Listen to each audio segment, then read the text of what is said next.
प्रिय छात्रों, आज की क्लास में हम एक्सरसाइज 2.2 के क्वेश्चंस करने जा रहे हैं। पिछली क्लास में हमने बहुत सारी बातें पढ़ी थी, जिसमें संबंधों के बारे में विशेष रूप से और साथ में उसका रोस्टर फॉर्म, संबंध में प्रांत, परिसर और साथ में उसका सप्रांत यानी कि डोमेन, रेंज और को डोमेन के बारे में हमने पढ़ा था।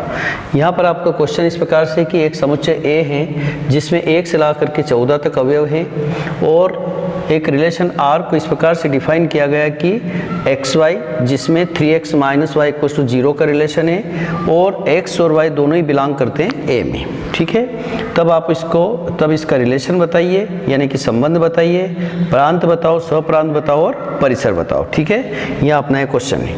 तो फर्स्ट क्वेश्चन में हम देखते हैं कि सबसे पहले तो रिलेशन को डिफाइन करने के लिए आपको सेट बिल्डर फॉर्म यानी समुच्चय निर्माण में हमें ये देखना होगा कि आखिर इसमें क्या कंडीशन है। उस कंडीशन को अप्लाई करके ही आप रिलेशन बना सकते हैं।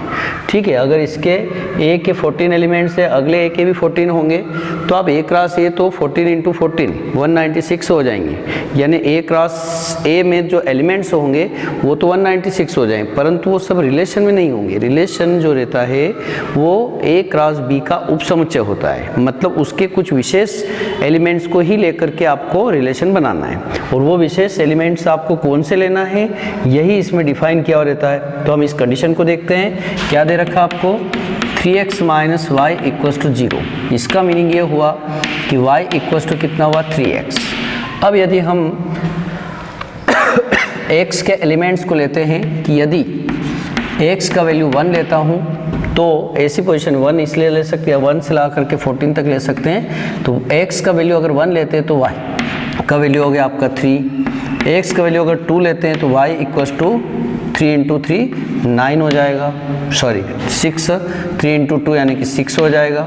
x का वैल्यू अगर 3 लेते हैं तो y हो जाएगा आपका 9, x का वैल्यू 4 लेते हैं तो y इक्वल्स टू हो जाएगा 12। और यदि x का वैल्यू 5 तो ले सकते हैं क्योंकि x एलिमेंट है A का, तो 5 तो ले सकता हूँ, बट y अगर हम देखेंगे तो 3 इंटू 5 होने से 15 हो जाएगा और y जो एलिमेंट होगा वो A का नहीं हो पाएगा, इसलिए हम इसको इसमें डिफाइन नहीं करेंगे। ठीक है, यानी आपको x का वैल्यू 4 तक ही लेना है। अब इससे एक रिलेशन बनाया हमने, तो R को डिफाइन करते हैं। R में क्या क्या बना, जब 1 के साथ में 3 आया, 2 के साथ में 6 आया, 3 के साथ में 9 आया और 4 के साथ में 12 आ गया।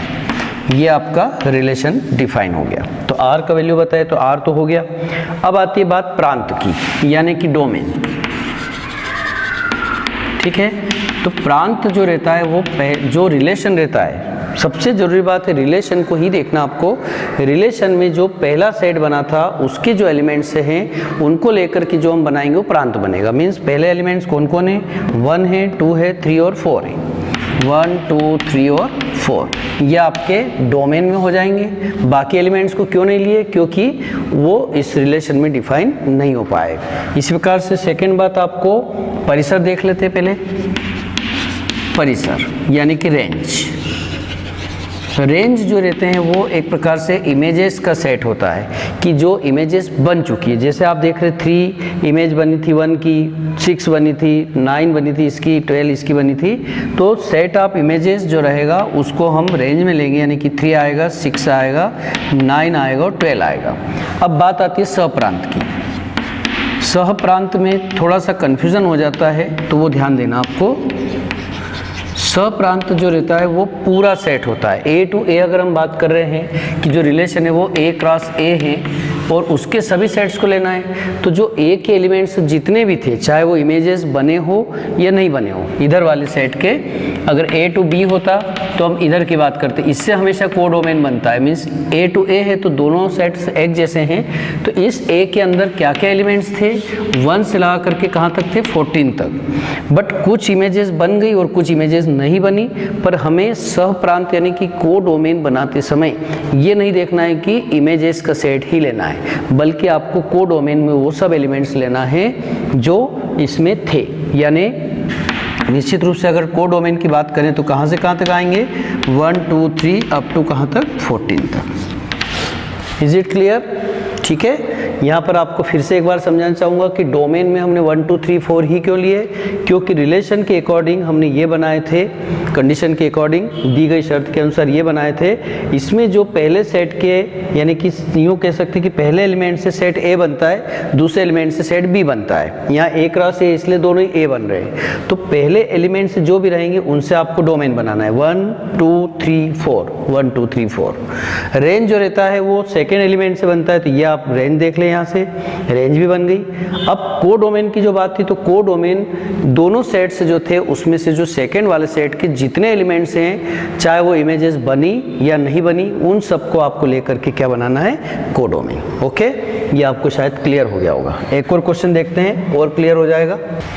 देखिए क्वेश्चन ये है कि प्राकृत संख्याओं का समुच्चय है और प्राकृत संख्या R पर, मतलब सभी प्राकृत संख्या ले सकते हैं हम, और इसमें जो रिलेशन दे रखा है, सेकंड क्वेश्चन है बुक का, इसमें जो रिलेशन है वो जरूर आप पहले देखें। रिलेशन को डिफाइन करने के बाद ही आप ये सब बातें निकाल पाएंगे।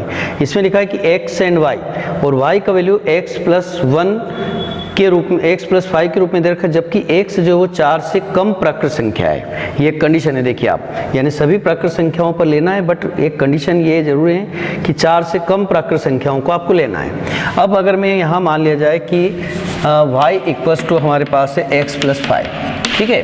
अब x को मैं यदि 1 लेता हूँ, x को 2 ले सकता हूँ, x को 3 ले सकता हूँ, 4 से कम लेना है, यानी 4 नहीं ले सकते हैं, ठीक है। 4 से कम 1 2 3 हो गए। ऐसी पोजीशन में आपका y क्या बनेगा, जब x को 1 लेंगे तो ये 6 बनेगा।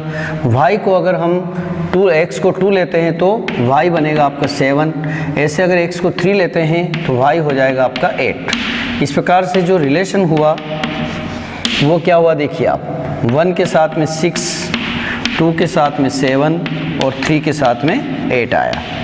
ये आपका रिलेशन हमने रोस्टर फॉर्म के रूप में रिप्रेजेंट कर दिया, पहला काम हो गया।